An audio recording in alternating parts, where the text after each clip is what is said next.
उद्याच्या कलकंडामध्ये महाराष्ट्राच्या पहिला सिकंदर घोडा पुढे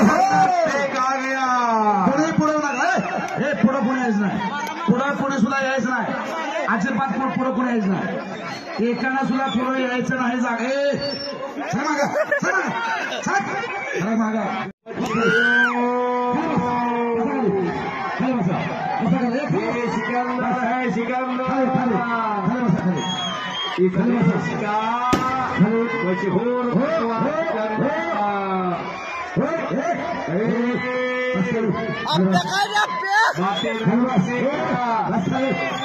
ये सिकंदर है